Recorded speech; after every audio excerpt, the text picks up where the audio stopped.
Hello everyone, আপনারা বুঝে গেছেন ইতোমধ্যে যে আজকে আমি কি পড়াবো।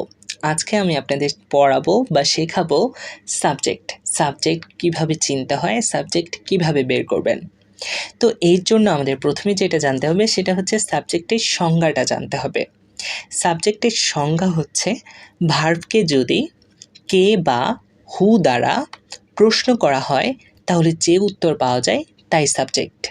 আমি আবার বলছি, ভার্বকে যদি কে বা হু দ্বারা প্রশ্ন করা হয় তাহলে যে উত্তর পাওয়া যায় তাই সাবজেক্ট। এবার চলুন উদাহরণের মাধ্যমে আমরা দেখে নেই কিভাবে আমরা সাবজেক্ট কোনটি সেটা চিনব। প্রথমে আমরা 1 নাম্বার উদাহরণে দেখি, মিরাজ গোস টু স্কুল।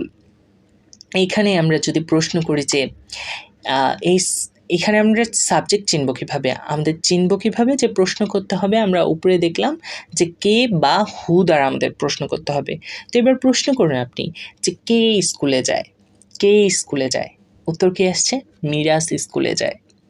তো আপনি কিন্তু পেয়ে গেছেন যে সাবজেক্ট কোনটা। সাবজেক্ট তাহলে কোনটা? মিরাজ। এখানে সাবজেক্ট মিরাজ কেন? কারণ আমরা জানি যে কে বা হু দ্বারা প্রশ্ন করলে সাবজেক্ট পাওয়া যায়।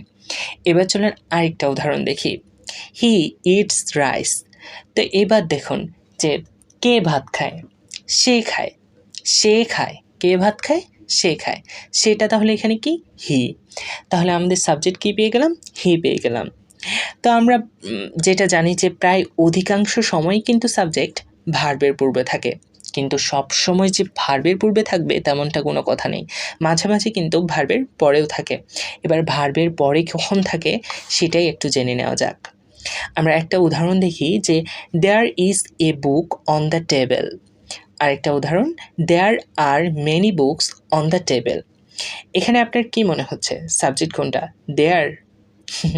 এখানে সাবজেক্ট যদি দেয়ার হতো তাহলে দেয়ারের পরে কিন্তু ভার্ব দুই জায়গায় একই হতো, কিন্তু আপনি একটু যদি লক্ষ্য করবেন তাহলে দুইটা সেন্টেন্সে দেখতে পাবেন যে দেয়ারের পরে প্রথমে বসেছে ভার্ব ইজ এবং পরের বাক্যটিতে বসেছে দেয়ারের পরে আর। দুইটা কিন্তু একই হয়নি, তার মানে দেয়ার এখানে সাবজেক্ট না। দেয়ার এখানে হচ্ছে ইন্ট্রোডাক্টরি দেয়ার, আর এখানে সাবজেক্ট হচ্ছে এ বুক। কারণ এ বুক দ্বারাই কিন্তু এখানে ইজ বসেছে, একটি বই জন্যই এখানে ইজ বসেছে। আর এখানে মেনি বুকস পরের বাক্যটিতে মেনি বুকসের জন্য আর বসেছে। আশা করছি আপনারা বুঝতে পেরেছেন যে ভার্বের পরে কিভাবে সাবজেক্ট বসে। তো আমরা একটা সহজ কথা বলতে পারি যে যার কারণে ভার্বের পরিবর্তন হয় সেটাই হচ্ছে সাবজেক্ট। যার কারণে ভার্বের পরিবর্তন হয় সেটাই হচ্ছে সাবজেক্ট। দেখুন এখানে কিন্তু এই যে এ বুকের কারণে ইজ হয়েছে, আবার এখানে এসে মেনি বুকের কারণে ভার্ব পরিবর্তন হয় আর হয়ে গেছে। এবার চলুন আরও দুইটা উদাহরণ দেখে আপনাদের ক্লিয়ার হওয়া যাক। Hair is he, hair R they.